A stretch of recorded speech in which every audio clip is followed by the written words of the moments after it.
नमस्कार स्टूडेंट, स्वागत है आपका आपके अपने YouTube channel PS chemistry classes में। छात्रों, पिछली वीडियो में आपने पढ़ा था अम्ल एवं क्षार, अम्ल एवं क्षार यानी acid and base, acid and base.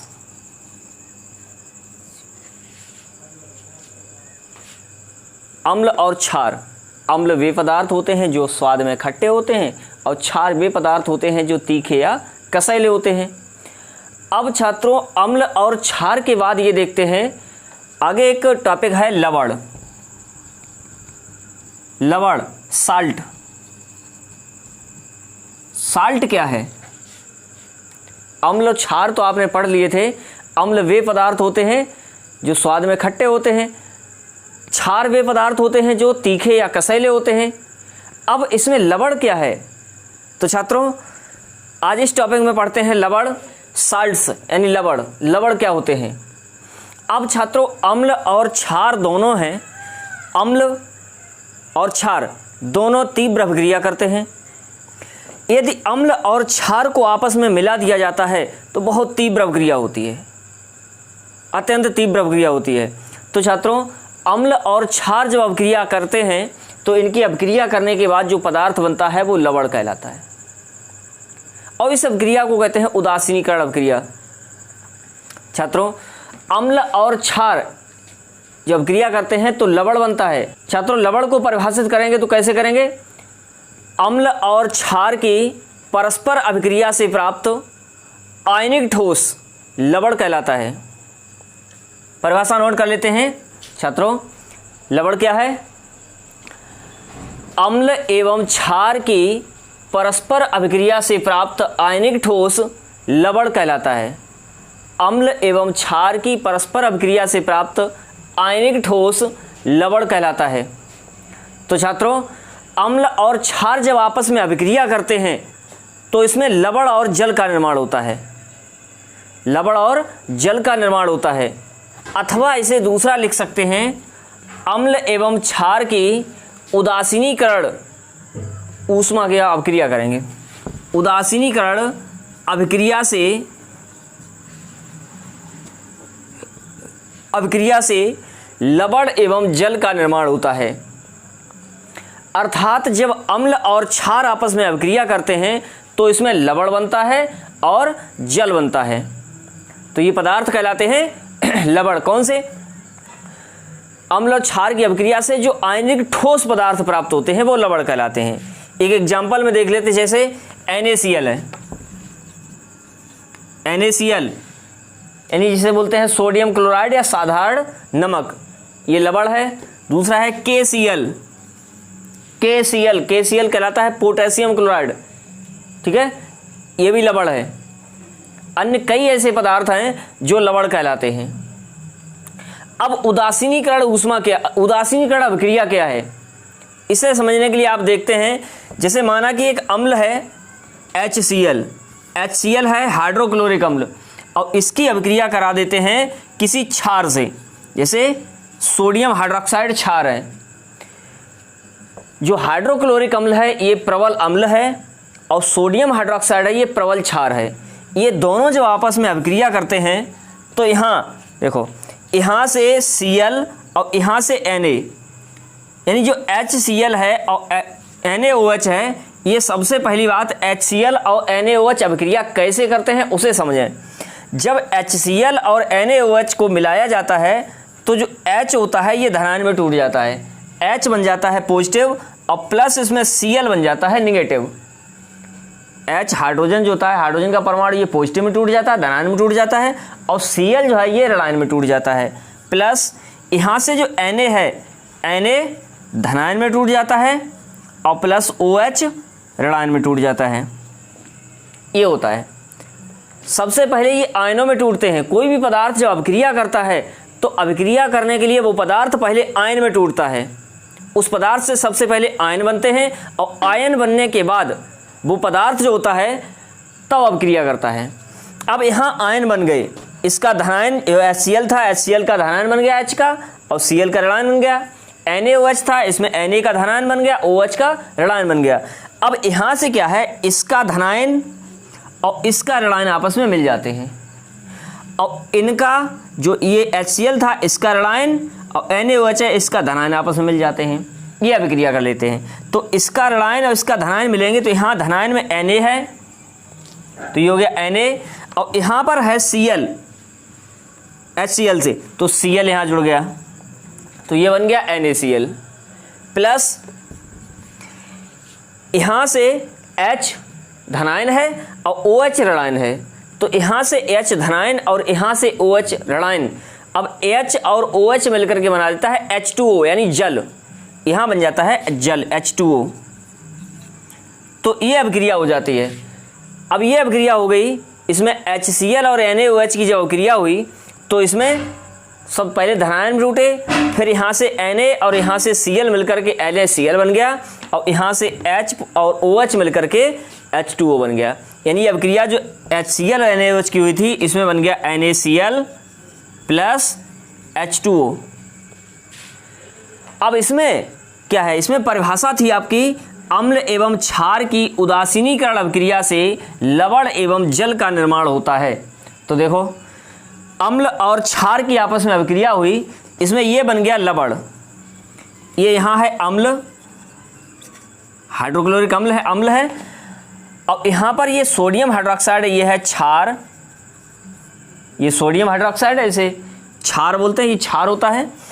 यहाँ जो NaCl बना है यानी सोडियम क्लोराइड बना है ये है लवण और यहाँ बना है H2O ये है जल। तो ये जो अभिक्रिया होती है इसमें बनता है अम्ल और क्षार की अभिक्रिया में लवण और जल का निर्माण होता है। अब यहाँ पर अभिक्रिया का नाम आया है उदासीनीकरण अभिक्रिया। तो उदासीनी अभिक्रिया क्या है कि जब अम्ल और क्षार की अभिक्रिया होती है तो इन दोनों की अभिक्रिया ही कहलाती है उदासीनीकरण अभिक्रिया। यानी यहाँ पर अम्ल और क्षार अभिक्रिया करके अभिक्रिया को उदासीन कर देते हैं। यहाँ पर ना कोई पॉजिटिव चार्ज बचता है ना कोई नेगेटिव चार्ज बचता है, दोनों एक दूसरे से अभिक्रिया करके लवण और जल बना देते हैं। तो छात्रों यह है अम्ल और क्षार की अभिक्रिया से लवण का निर्माण। ठीक है, अब देखते हैं ये लवण तो आपको मिल गया। अब लवण क्या एक ही प्रकार के लवण है? लवण तो कई प्रकार के हो सकते हैं। ठीक है, तो उसे देखते हैं लवणों का वर्गीकरण। लवणों का वर्गीकरण, ठीक है, लवणों का वर्गीकरण, क्लासिफिकेशन ऑफ साल्ट्स।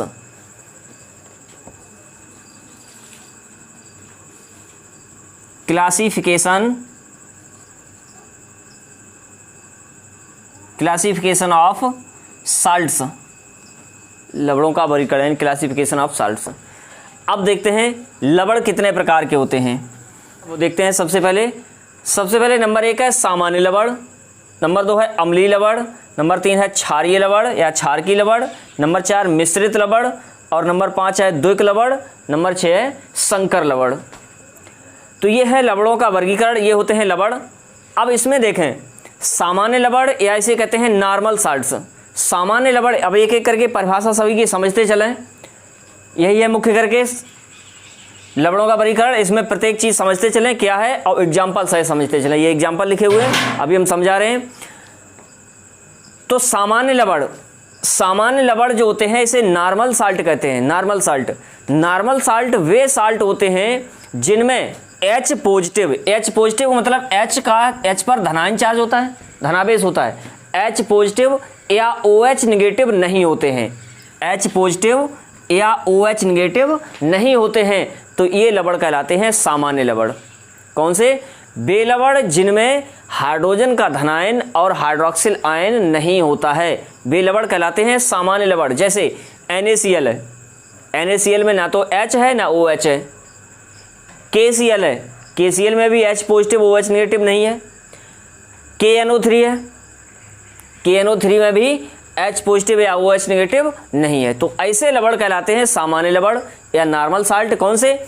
जिनमें हाइड्रोजन के धनायन या हाइड्रोक्सिल आयन उपस्थित नहीं होता है। दूसरा आता है अम्लीय लवण। अम्लीय लवण जो होते हैं ये वे लवण होते हैं जिनमें हाइड्रोजन का धनायन उपस्थित होता है। वे लवण होते हैं जिनमें H पॉजिटिव उपस्थित होता है। जब H पॉजिटिव जिसमें उपस्थित होता है वे लवण कहलाते हैं अम्लीय लवण या एसिडिक साल्ट्स। अब एसिडिक साल्ट्स क्या हैं? जैसे NaHSO4 है, NaHSO4, इससे देखो NaHSO4 है, तो इसमें देखो NaHSO4 को जब तोड़ोगे तो Na धनायन में टूट जाएगा, H धनायन में टूट जाएगा। जब H धनायन बना लेगा तो ये हो गया एसिडिक साल्ट्स, अम्लीय लवण। आपने अम्ल की परिभाषा में पीछे पढ़ा था कि अम्ल वे पदार्थ होते हैं जो जलीय विलयन में घुलकर हाइड्रोजन का धनायन देते हैं, और जब हाइड्रोजन का धनायन देते हैं वे पदार्थ अम्ल कहलाते हैं। तो यहाँ ये होते हैं जो हाइड्रोजन का धनायन देते हैं। जो लवण हाइड्रोजन के धनायन से मिलकर बने हैं वे लवण हो गए अम्लीय लवण, यानी H पॉजिटिव जो देते हैं। अब तीसरा आता है क्षारकीय लवण। क्षारकीय लवण इसे कहते हैं बेसिक साल्ट्स, क्षारकीय लवण या बेसिक साल्ट्स। अब बेसिक साल्ट्स क्या है? जो एसिडिक साल्ट्स हैं, जो अम्लीय लवण हैं, वे हाइड्रोजन का धनायन देते हैं, और जो बेसिक साल्ट्स हैं ये हाइड्रोक्सिल आयन देते हैं। यानी जो पदार्थ OH निगेटिव आयन देते हैं, जो लवण OH निगेटिव आयन उत्पन्न करते हैं, जो OH निगेटिव आयन देते हैं, वे लवण कहलाते हैं क्षारकीय लवण या बेसिक साल्ट्स। जैसे MgOHCl है, इसे जब तोड़ेंगे तो Mg डबल पॉजिटिव में टूट जाएगा, OH नेगेटिव में टूट जाएगा और Cl नेगेटिव में टूट जाएगा। तो ये हो गया। ये यहाँ पर देखो, यहाँ से मिल जाएगा OH निगेटिव। तो जब OH निगेटिव यहाँ से मिलेगा, ये पदार्थ OH निगेटिव देंगे, वे पदार्थ कहलाते हैं क्षारकीय लवण या बेसिक साल्ट्स। अब आगे उसके बाद आता है मिश्रित लवण। मिश्रित लवण जो होते हैं, मिश्र अर्थ होता है मिला हुआ। अब मिला क्या है इसमें? यहाँ चूंकि परमाणु मिल रहे हैं, और जब परमाणु मिल रहे हैं तो यहाँ परमाणुओं में आयन होंगे, अणु होंगे या परमाणु होंगे। तो यहाँ पर क्या है, दो या दो से अधिक प्रकार के धनायन या ऋणायन जब आपस में जुड़ जाते हैं तो उससे जिस लवण का निर्माण होता है वो लवण कहलाता है मिश्रित लवण। मिश्रित लवण या मिक्स्ड साल्ट्स। क्या? जो लवण दो या दो से अधिक धनायनों या ऋणायनों से मिलकर बना होता है, धनायनों या ऋणायनों से मिलकर बना होता है, तो वो कहलाता है मिश्रित लवण। जैसे यहाँ देखो NaKSO4 है, आपको मालूम है Na धनायन में टूटता है, K जो होता है वो भी धनायन में टूटता है। तो एक धनायन बन गया Na का और एक धनायन बन गया K का। तो दो प्रकार के धनायन बन गए, Na का धनायन बन गया और K का धनायन बन गया, तो ये मिश्रित लवण हो गया। दूसरा CaOCl2 देखें तो CaOCl2 में क्या है, यहाँ जो Cl है, Cl भी ऋणायन में टूटेगा और O है ये भी ऋणायन में टूट जाएगा। अब Cl यहाँ, एक यहाँ से ये Cl ऋणायन में टूटेगा, ये भी Cl ऋणायन में टूटेगा, तो यहाँ ऋणायन भी एक से अधिक प्रकार के हो गए। तो ये हो गया मिश्रित लवण। मिश्रित लवण वे लवण होते हैं जो दो या दो से अधिक धनायनों या ऋणायनों के मिलने से बनते हैं। ये हैं दोनों। उसके बाद आता है द्विक लवण। द्विक लवण या डबल साल्ट्स। द्विक लवण या डबल साल्ट्स ये वे लवण होते हैं जो दो या दो से अधिक प्रकार के सामान्य लवणों की जलीय विलयन के बाष्पीकरण से प्राप्त होते हैं। जब दो या दो से अधिक प्रकार के और इन लवणों के बाष्पीकरण से जो लवण हमें प्राप्त होता है वो लवण कहलाता है द्विक लवण या कहते हैं इसे डबल साल्ट्स। एग्जाम्पल में पोटासेलम, एग्जाम्पल में क्या है, पोटासेलम कहते हैं फिटकरी। अब ये फिटकरी होती है, इसका सूत्र होता है K2SO4 Al2SO4 का होल थ्राइस 24H2O। अब देखो K2SO4 यहाँ पोटेशियम सल्फेट है और Al2SO4 का होल थ्राइस ये यहाँ पर एल्युमिनियम का सल्फेट है। तो यहाँ पर ये दो सामान्य लवण हो गए। अब दो सामान्य लवणों का जलीय विलयन है, इसके बाष्पीकरण से ये हमें प्राप्त हो गया फिटकरी। तो ये पूरा सूत्र है फिटकरी का, K2SO4 Al2SO4 का होल थ्राइस 24H2O। तो इस प्रकार की ये जो लवण होते हैं ये लवण कहलाते हैं द्विक लवण या डबल साल्ट्स। इसमें दो प्रकार की लवण हैं, एक सामान्य लवण ये हो गया और एक सामान्य लवण ये हो गया। दो सामान्य लवण है तो इनसे जब मिलकर ये बना है ये कहलाता है द्विक लवण। उसके बाद आता है संकर लवण, कॉम्प्लेक्स साल्ट्स, संकर लवण। तो संकर लवण क्या होते हैं? जब आयन या उदासीन अणु किसी धात्विक धनायन के साथ उपसहसंयोजक बंध बना लेता है, उससे जिस लवण का निर्माण, जिस पदार्थ का निर्माण होता है वो पदार्थ कहलाता है संकर लवण, कॉम्प्लेक्स कंपाउंड या कॉम्प्लेक्स साल्ट्स। ये आयन अथवा उदासीन अणुओं के साथ किसी धात्विक पदार्थ के साथ सहसंयोजक बंधों के निर्माण से बनता है। अब यहाँ देखो, यहाँ पर ये धात्विक धनायन है, ये यहाँ पर Cn का होल 6, ये परमाणु का समूह Cn साइनाइड समूह हो गया। तो साइनाइड समूह का धात्विक धनायन के साथ उपसहसंयोजक बंध बना है, तो ये लवण कहलाते हैं संकर लवण या कॉम्प्लेक्स साल्ट्स। अब लवण को एक बार इसे फिर देख लेते हैं। लवण अम्ल और क्षार के उदासीनीकरण अभिक्रिया से प्राप्त आयनिक ठोस, अम्ल एवं क्षार की उदासीनीकरण अभिक्रिया से प्राप्त आयनिक ठोस लवण कहलाता है। लवण मुख्यतः 6 प्रकार के होते हैं। एक है सामान्य लवण, नॉर्मल साल्ट्स, जैसे NaCl KCl है। अम्लीय लवण इसे कहते हैं एसिडिक साल्ट्स, जैसे NaHSO4 है, ठीक है, और NaHCO3 है, ये है अम्लीय लवण। उसके बाद क्षारकीय लवण, इसे कहते हैं बेसिक साल्ट्स, MgOHCl, ZnOHCl इत्यादि। मिश्रित लवण मिक्स्ड साल्ट्स, जैसे NaKSO4, CaOCl, CaOCl और फिर Cl कोष्ठक के बाहर। उसके बाद आता है द्विक लवण, इसे कहते हैं डबल साल्ट्स, जैसे पोटास एलम या फिटकरी।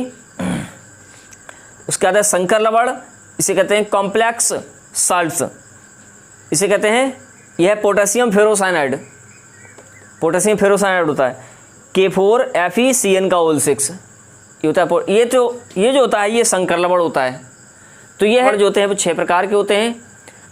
तो छात्रों लवण के कुछ एग्जाम्पल समझ लेते हैं। सोडियम क्लोराइड, सोडियम क्लोराइड जो होता है NaCl है।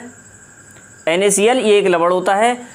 NaCl कैसे बनता है? इसमें जो Na जो होता है ये धनायन होता है और Cl जो होता है ये ऋणायन होता है। तो इसमें ये Na धनायन और Cl ऋणायन मिलकर के NaCl बना लेता है। उसके बाद आता है सोडियम सल्फेट। सोडियम जो होता है, सोडियम Na होता है, Na पर धनावेश होता है और SO4 इस पर डबल ऋणावेश होता है। इस पर एक धनावेश, इस पर 2 ऋणावेश। इस 2 ऋणावेश को संतुलित करने के लिए यहाँ 2 धनावेश की आवश्यकता है। तो Na जो होते हैं उसलिए उसे संतुलित करने के लिए Na जो होते हैं यहाँ आगे 2 लगा होता है। तो ये हो जाता है 2Na पॉजिटिव और SO4 डबल नेगेटिव। उसके बाद है सोडियम कार्बोनेट। सोडियम कार्बोनेट इसी प्रकार से देखो, Na जो होता है इसमें धनावेश है और CO3 होता है ये डबल ऋणावेश होता है। तो इसे संतुलित करने के लिए इसमें आगे 2 लगा होता है। तो ये बन जाता है 2Na पॉजिटिव और CO3 डबल नेगेटिव। उसके बाद है CuSO4। Cu कॉपर होता है, Cu डबल पॉजिटिव में टूटता है और प्लस SO4 डबल नेगेटिव में टूटता है। तो डबल पॉजिटिव और डबल नेगेटिव आपस में अभिक्रिया कर लेते हैं, उदासीन हो जाता है। उसके बाद है CaCO3। तो CaCO3 Ca कैल्शियम होता है, कैल्शियम डबल पॉजिटिव में टूटता है और प्लस जो CO3 होता है ये डबल नेगेटिव में टूट जाता है। CO3 डबल नेगेटिव, तो Ca डबल पॉजिटिव में और CO3 डबल नेगेटिव में टूट जाता है। तो छात्रों ये कुछ एग्जाम्पल हैं, ये आप नोट कर लो। और इसमें ये किस प्रकार से धनायन और ऋणायन से मिलकर बने हैं आप इससे समझ सकते हो, ठीक है। और जो चीज़ समझ में आए वो कमेंट में बताएं। साथ ही हमारे चैनल को सब्सक्राइब, लाइक और शेयर करें। धन्यवाद।